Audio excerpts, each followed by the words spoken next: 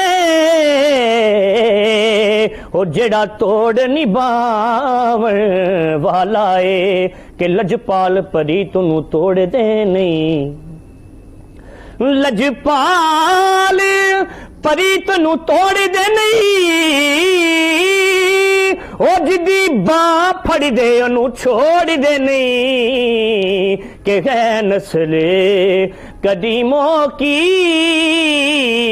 لجپال گرانہ ہے نسل قدیموں کی لجپال گرانہ ہے ایک میں ہی نہیں اڑ پئی قربان زمانہ ہے اور عزت سے نہ مر جائے کیوں نہ نام محمد پہ ارے ویسے تو ہمیں ایک دن دنیا سے تو جانا ہے ویسے تو ہمیں ایک دن دنیا سے تو جانا ہے ایک میں ہی نہیں اڑ پئی قربان زمانہ ہے اور محروم قدم اسی کو رکھیے نا سرے محشر ارے جیسا ہے نصیرہ کی ساحل تو پرانا ہے جیسا ہے نصیرہ کی ساحل تو پرانا ہے ایک میں ہی نہیں اڑ پئی قربان زمانہ ہے جو رب دو عالم کا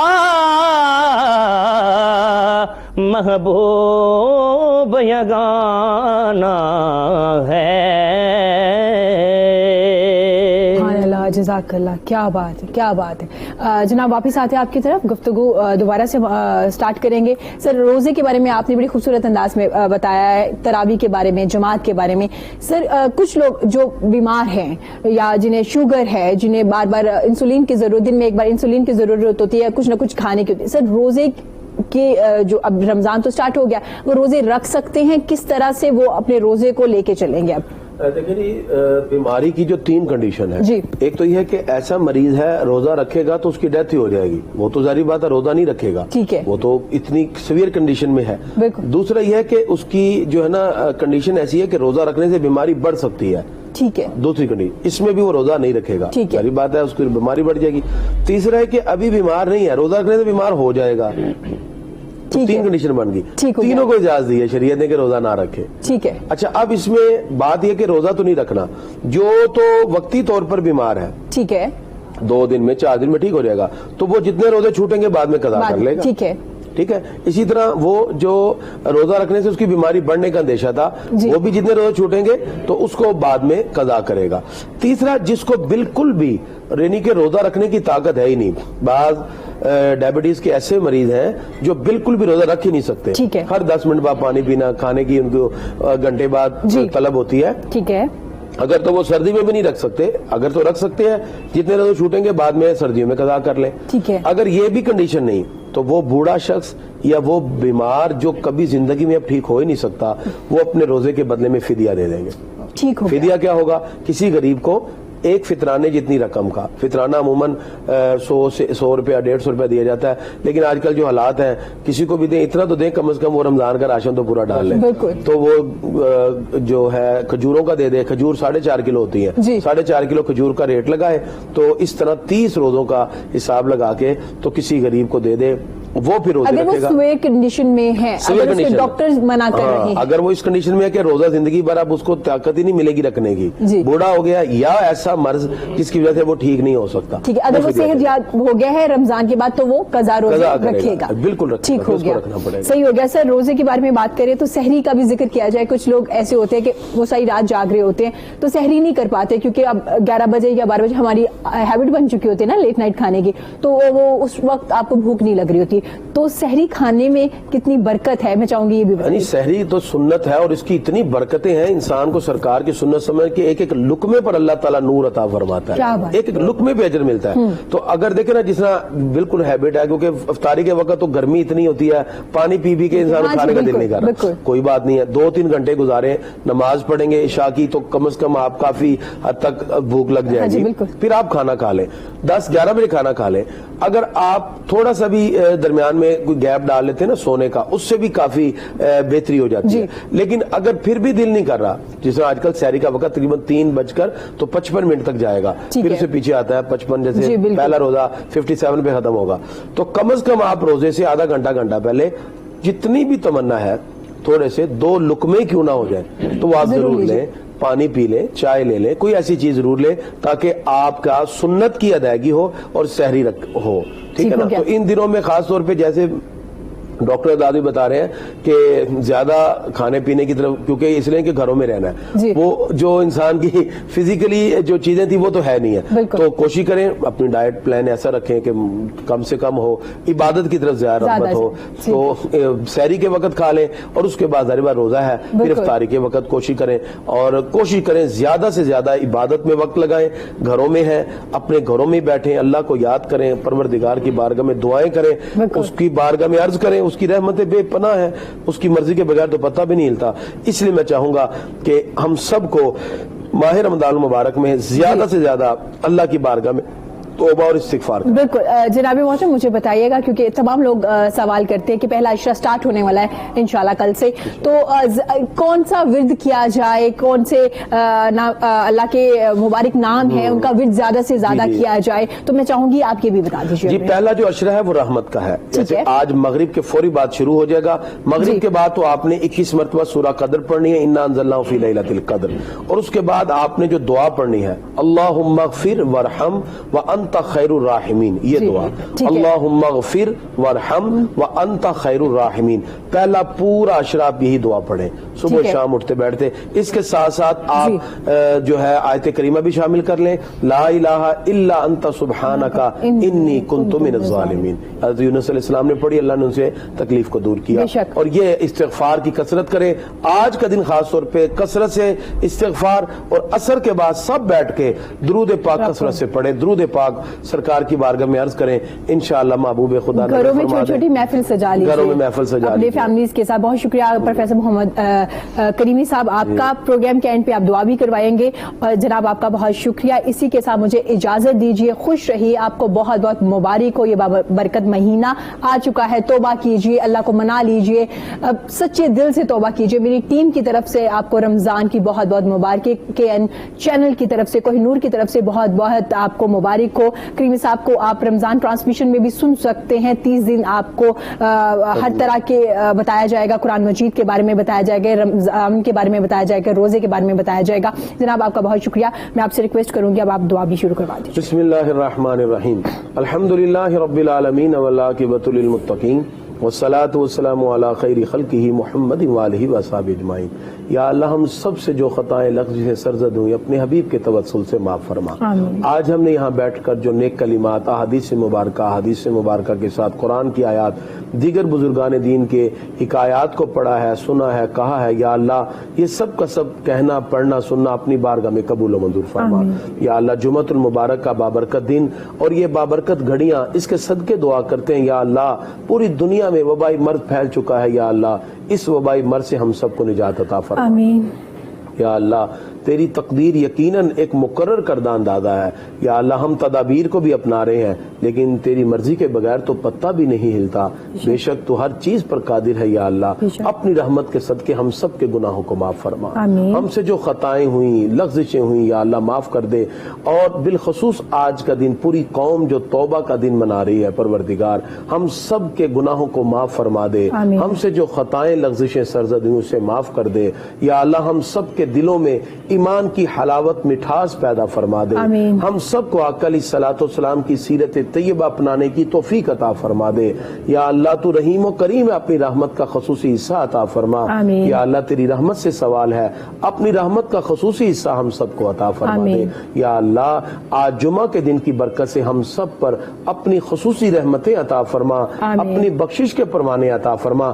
آج مغرب کے بعد جو رمضان المبارک کا آغاز ہونے والا ہے یا اللہ اس رمضان المبارک کو ہمارے لیے باعث برکت بنا دے باعث رحمت فرما دے. یا اللہ اس رمضان کے صدقے ہم سب کی خطاؤں کو معاف فرما دے.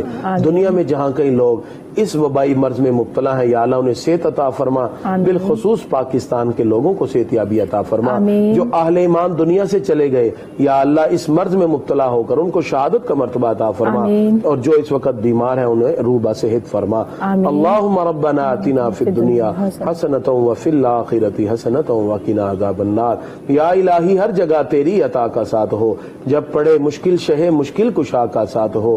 یا الہی گرمی محشر سے جب بڑھ کے بدن دامن محبوب کی ٹھنڈی ہوا کا ساتھ ہو. صلی اللہ تعالی علی خیر خلقہ محمد وآلہ وصحبہ اجمعین برحمتک یا ارحم